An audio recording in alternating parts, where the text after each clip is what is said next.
படி. பட்டாம்பூச்சிடி நீ கொட்டாம்பூச்சிடி பல பல சொல்லிக்கிற பவளக்கண்ணாயி பக்குமா நான் உனக்கு உமா கொடுக்கணும் நீ வாடணும். படி அடி. பட்டாம்பூச்சிடி நீ கொட்டாம்பூச்சிடி பல பல சொல்லிக்கிற பவளக்கண்ணாடி பக்குமா உனக்கு உமா கொடுக்கணும் நீ வாடணும். பட்டாம்பூச்சிடி நீ கொட்டாம்பூச்சிடி பல பல சொல்லிக்கிற 10 ரூபா சாக்லேட்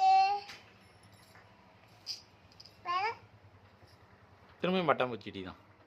திரும்பியுமா? ஆ திரும்ப 10 ரூபா சாக்லேட் தின்ன எங்க அக்கா. அவரு எங்க அக்கா படிப்பா தெரியுமா? இந்த பூச்சிடி. இந்த பட்டாம்பூச்சிடி.